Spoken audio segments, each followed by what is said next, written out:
जय हिंद दोस्तों, स्वागत है आपका हमारा यूट्यूब चैनल सक्सेस मैथमेटिक्स 7613 में। चलिए दोस्तों, आज आप लोग के लिए फिर से एक बार दोस्तों ये 22 मार्च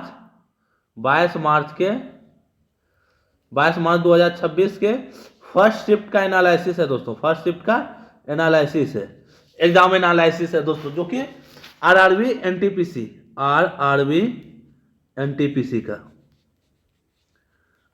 एनटीपीसी का दोस्तों। टोटल इसमें 40 प्रश्न हम इंक्लूड किए थे, परंतु दोस्तों हम 40 प्रश्न को नहीं करेंगे, क्योंकि दोस्तों 2 से 3 प्रश्न करेंट अफेयर्स का रहता है और 2 से 3 प्रश्न ऐसे रहते हैं जिसकी कि कोई ताल्लुका ही नहीं रहती है दोस्तों। आपको वो छोड़ने के लिए ही बनाए जाते हैं। ऐसे प्रश्न पूछे होंगे कि मतलब आप डिमोटिवेट हो। और जरूरी एक बात आपको बताते हैं दोस्तों, इसमें से 2-3 प्रश्न ऐसे होंगे जो कि आप कभी सुने भी तक नहीं होंगे। वो 99% स्टूडेंट कभी नहीं सुना होगा, लेकिन लोग उसी को प्रश्न को देख के परेशान हो जाते हैं, कितने हार्ड है कितने हार्ड है। बाकी जो 35 से 36 प्रश्न बचते हैं उस पर दोस्तों आपको ध्यान देना चाहिए, नहीं कि 2 से 3 प्रश्न।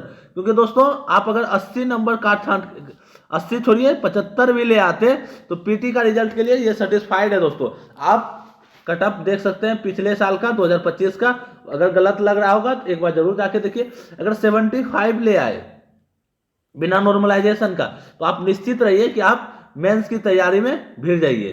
तो चलिए दोस्तों, आज बिना रुके हुए अपने प्रश्नों को चालू करते हैं। तथा अगर दोस्तों आपको यह सीरीज पसंद आए, कंप्यूटर का सीरीज पसंद आए या जो भी सीरीज पसंद आए दोस्तों, तो आप जरूर लाइक और सब्सक्राइब कीजिए। तो चलिए दोस्तों, बढ़ते अपने पहले प्रश्न की ओर। ASCL में C का अर्थ कोड है, इसका उपयोग किस लिए होता है? चलिए दोस्तों, आप लोग को ज्यादा समय नहीं दिया जाएगा, क्योंकि ये दोस्तों प्रश्न भी अटपटांग है। इसका है सूचनाओं को कूटबद्ध करने के लिए। किस लिए सूचनाओं को कूटबद्ध करता है ASCL? इसमें दोस्तों ASCL का फुल फॉर्म की बात करें, ASCL दोस्तों, ये गैप इसीलिए रखा गया है कि आप लोग को कुछ बता सके। इसका फुल फॉर्म होता है American, AMERICAN, American standard code for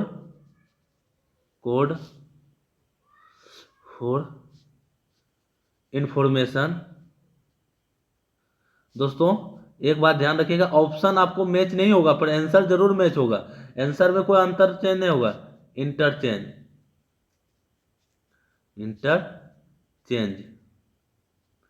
American standard code for information interchange. चलिए दोस्तों, अगर इसकी विकास की बात करें कि ASCL का विकास कब हुआ, तो ये 1963 में हुआ। कब हुआ? 1963 में। ASCL का फुल फॉर्म क्या होता है? American standard code for information interchange. इसका विकास किस कंपनी ने किया दोस्तों?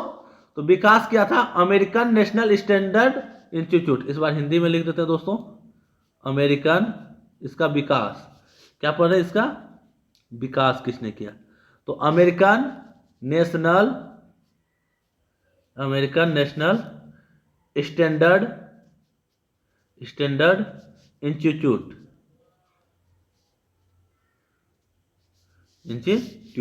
चलिए दोस्तों, आगे बढ़ते हैं अगले प्रश्न की ओर। थोड़ी सी और ऊपर कर देते हैं दोस्तों इसको। उच्चतम न्यायालय का मूल आरंभिक क्षेत्राधिकार किस अनुच्छेद के तहत आता है? चलिए दोस्तों, आप लोग जरूर जवाब दीजिए। उच्चतम का मतलब हो गया दोस्तों सुप्रीम कोर्ट। उच्च न्यायालय रहता तो इसका मतलब हो गया दोस्तों हाई कोर्ट। चलिए दोस्तों, आप लोग जवाब दीजिए। इसका आंसर होगा अनुच्छेद 131। चलिए दोस्तों, बाकी जो आंसर ऑप्शन है उसका करते हैं पोस्टमार्टम ऑप्शन का। अनुच्छेद 124 ये क्या कहता है दोस्तों? उच्चतम न्यायालय यानी सुप्रीम कोर्ट की स्थापना की बात करता है। सुप्रीम कोर्ट की स्थापना की बात किसके बाद? सुप्रीम कोर्ट की स्थापना के बाद। और न्यायाधीश की नियुक्ति और संख्या की बात करता है। न्यायाधीश की नियुक्ति और संख्या की बात करता है। 2 बात करता है दोस्तों, सुप्रीम कोर्ट की स्थापना और न्यायाधीश की नियुक्ति और संख्या, मतलब कितने न्यायाधीश रहेंगे और नहीं रहेंगे, कितने कम बढ़ेंगे या ज्यादा बढ़ेंगे। ये दो अनुच्छेद 124। 125 की बात करें, 125 न्यायाधीश का वेतन भत्ता और सेवा शर्तें। न्यायाधीश का दोस्तों, इसी में दोस्तों मुख्य न्यायाधीश का भी वेतन और सेवा, वेतन भत्ता सेवा और शर्तें की बात करता है कौन, अनुच्छेद 125। 126 की बात करें, इसके लिए दोस्तों कलर को चेंज करना पड़ेगा पहले। 126 की बात करें तो कार्यवाहक मुख्य न्यायाधीश, कार्यवाहक मुख्य न्यायाधीश। कार्यवाहक मुख्य न्यायाधीश कब होंगे दोस्तों, जब मुख्य न्यायाधीश नहीं रहेंगे तब कोई कार्यवाहक मुख्य न्यायाधीश होंगे, जो सुप्रीम कोर्ट के उस समय उच्चतम, मतलब मुख्य न्यायाधीश के बाद जो सबसे वरिष्ठ जज होंगे। चलिए दोस्तों, प्रश्न संख्या 3, सर्वेंट ऑफ इंडिया सोसाइटी की स्थापना किसने किया था? इसका आंसर होगा option number A, Gopal Krishna Gokhale. कब किया था दोस्तों? 1905 में। 1905 में और क्या हुआ था?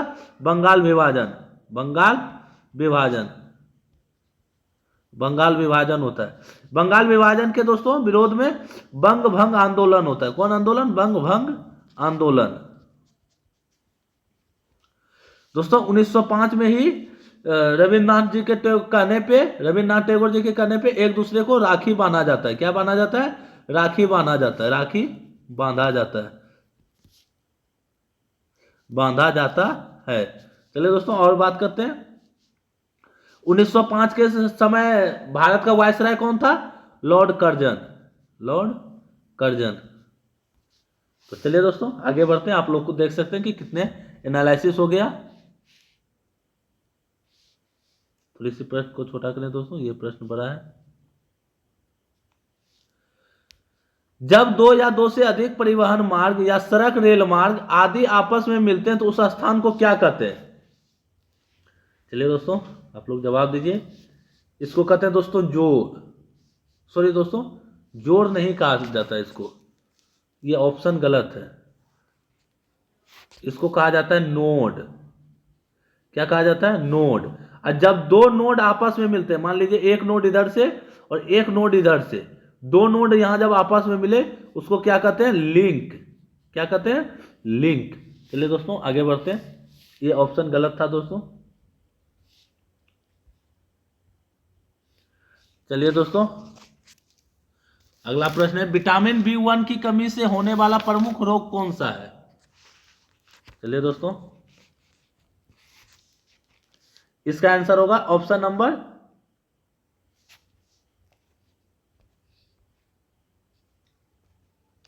इसका आंसर क्या होगा? ऑप्शन नंबर ए, बेरी रोग। किस कमी के? विटामिन B1 की कमी से। थायमिन की बात करें दोस्तों, ये विटामिन B1 का रासायनिक नाम है। क्या नाम है? रासायनिक नाम है। विटामिन B1 का रासायनिक नाम क्या है? थायमिन। रतौंधी किससे होता है? विटामिन ए की कमी से, ए की कमी से। पैरों में जलन किसकी कमी से होता है दोस्तों? विटामिन B5 की कमी से। विटामिन B5 का रासायनिक नाम क्या है? विटामिन B5 का रासायनिक नाम क्या है? पेंटाथोनिक अम्ल, पेंटाथोनिक अम्ल। आप लोग जरूर याद रखिएगा दोस्तों, क्योंकि ये ग्रुप डी ALP टेक्नीशियन में इस तरह के प्रश्न नहीं पूछे थे। NTPC पूछ रहा है तो NTPC अंडर ग्रेजुएट भी इसी तरह के प्रश्न पूछेगा दोस्तों। आप लोग एकदम कंफर्म रहिए। चलिए दोस्तों कुछ विटामिन की और बात करें। वसा में सबसे अधिक प्रश्न जो पूछा जाता है दोस्तों, वसा में घुलनशील, वसा में घुलनशील और जल में घुलनशील, जल में घुलनशील, जल में घुलनशील और वसा में घुलनशील विटामिन। चलिए दोस्तों दूसरा कलर ले लिया आपके लिए। तो जल में घुलनशील विटामिन याद रखना है दोस्तों, बी एंड के, बी एंड के जल में, सॉरी दोस्तों के नहीं, विटामिन बी और सी। विटामिन बी कॉम्प्लेक्स है दोस्तों, जितना विटामिन 1 2 3 सभी जल में घुलनशील है। और विटामिन सी, तो वसा में कौन कौन बच गया दोस्तों? ए डी ई के, क्योंकि दोस्तों यहां के ना होके सी था। चलिए दोस्तों आगे बढ़ते हैं। हर्षदलित की रचना किसने किया था? इसका आंसर होगा ऑप्शन नंबर ए, वानभट। वानभट दोस्तों पूछा जाता है किसका दरबारी कवि था, तो ये हर्षवर्धन का। किसका था? हर्षवर्धन। हर्षवर्धन किस वंश से संबंधित है? तो वर्धन वंश से। किस वंश से? वर्धन वंश से। पूछेगा दोस्तों वर्धन वंश की राजधानी कहाँ है? ये सब दोस्तों काफी प्रश्न पूछा जाता है, इसलिए आपको बता रहे हैं। वर्धन वंश की राजधानी थानेश्वर। थानेश्वर। चलिए दोस्तों आगे बढ़ते हैं। ताजमहल किस राज्य में स्थित है? देखिए दोस्तों कितने हल्के प्रश्न पूछा गया है। इसका आंसर होगा ऑप्शन नंबर ए। जिला की बात करें तो आगरा। जिला की बात करें तो आगरा। और इसमें जो दोस्तों डीप में पूछा जाता है वो ये पूछा जाता है यमुना नदी के किस किस और तट पे स्थित है? तो ये यमुना नदी के दक्षिण तट पे स्थित है। दक्षिण तट पर। यह जरूर याद रखिएगा दोस्तों, किस तट पे? यमुना नदी के किस तट पे? दक्षिणी तट पे। इसको दोस्तों यूनेस्को ने विश्व धरोहर सूची कब घोषित किया था? 1983 ईस्वी में। कब घोषित किया था? 1983 में। इसका वास्तुकार कौन था? वास्तुकार की बात करें तो वास्तुकार उस्ताद अहमद लाहौरी। उस्ताद अहमद लाहौरी। दोस्तों जगह कम रहने के कारण हम नहीं लिख रहे लाहौरी। अगर आप नोट्स बना रहे हो तो आप जरूर लिख लीजिएगा। दिल्ली सल्तनत के अंतर्गत दीवान ए रिसायत विभाग का मुख्य कार्य क्या था? चलिए दोस्तों जल्दी से बताइए कि इसका आंसर क्या होगा। इसका आंसर होगा ऑप्शन नंबर ए, बाजार और कीमत का नियंत्रण। ये किसके समय बनाया गया था दोस्तों? अलाउद्दीन खिलजी के समय। आप लोग जान रहे होंगे कि अलाउद्दीन खिलजी ने बाजार नियंत्रण के लिए अलाउद्दीन खिलजी के समय ही दोस्तों घोड़े दागने की प्रथा और सेना को अस्थायी वेतन देने, सेना को अस्थायी रखने का वो आया था दोस्तों। एक प्रकार का कह सकते हैं तो परंपरा विकसित होता है दोस्तों। भारत के किस शहर को सिलिकॉन वैली ऑफ इंडिया कहा जाता है?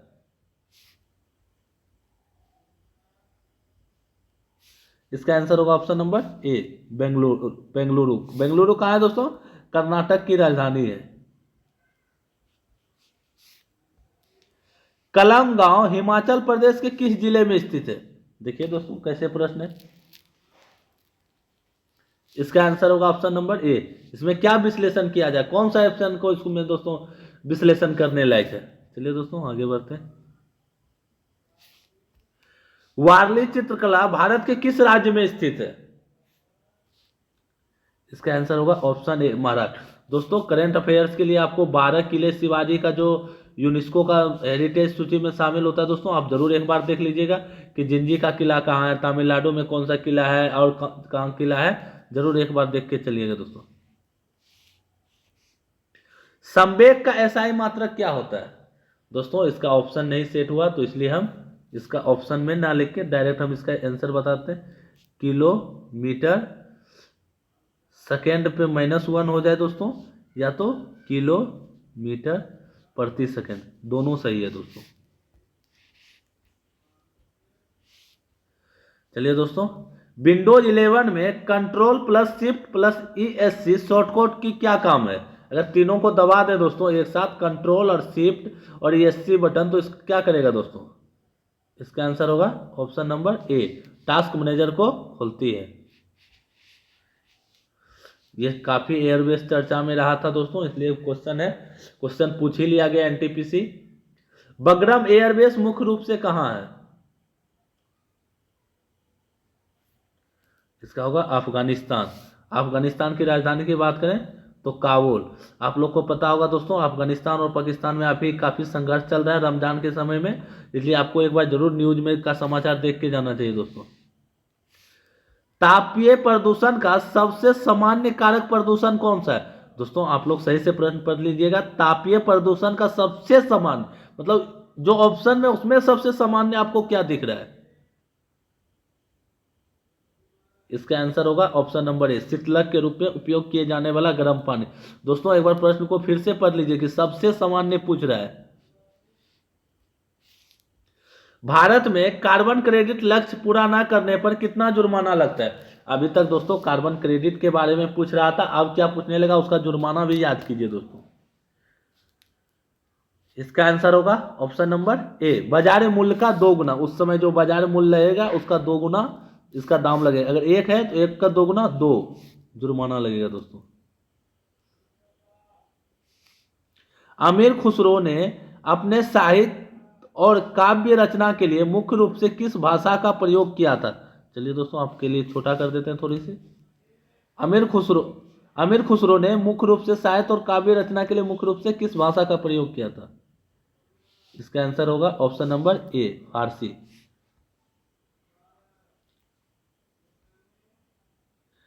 1857 के विद्रोह के संदर्भ में मंगल पांडे की निगेटिव इन्फिनिटी कितने से, मतलब इनका है कि दोस्तों कौन सी कंपनी से शामिल था?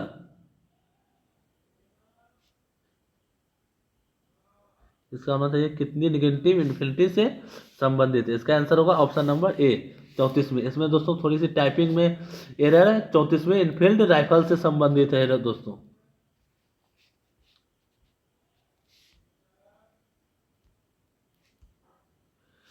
8वीं से 10वीं शताब्दी के दौरान कन्नौज पर वर्चस्व स्थापित करने के लिए प्रतिहार और राष्ट्रकूट वंश के बीच कौन सा संघर्ष प्रारंभ हुआ था?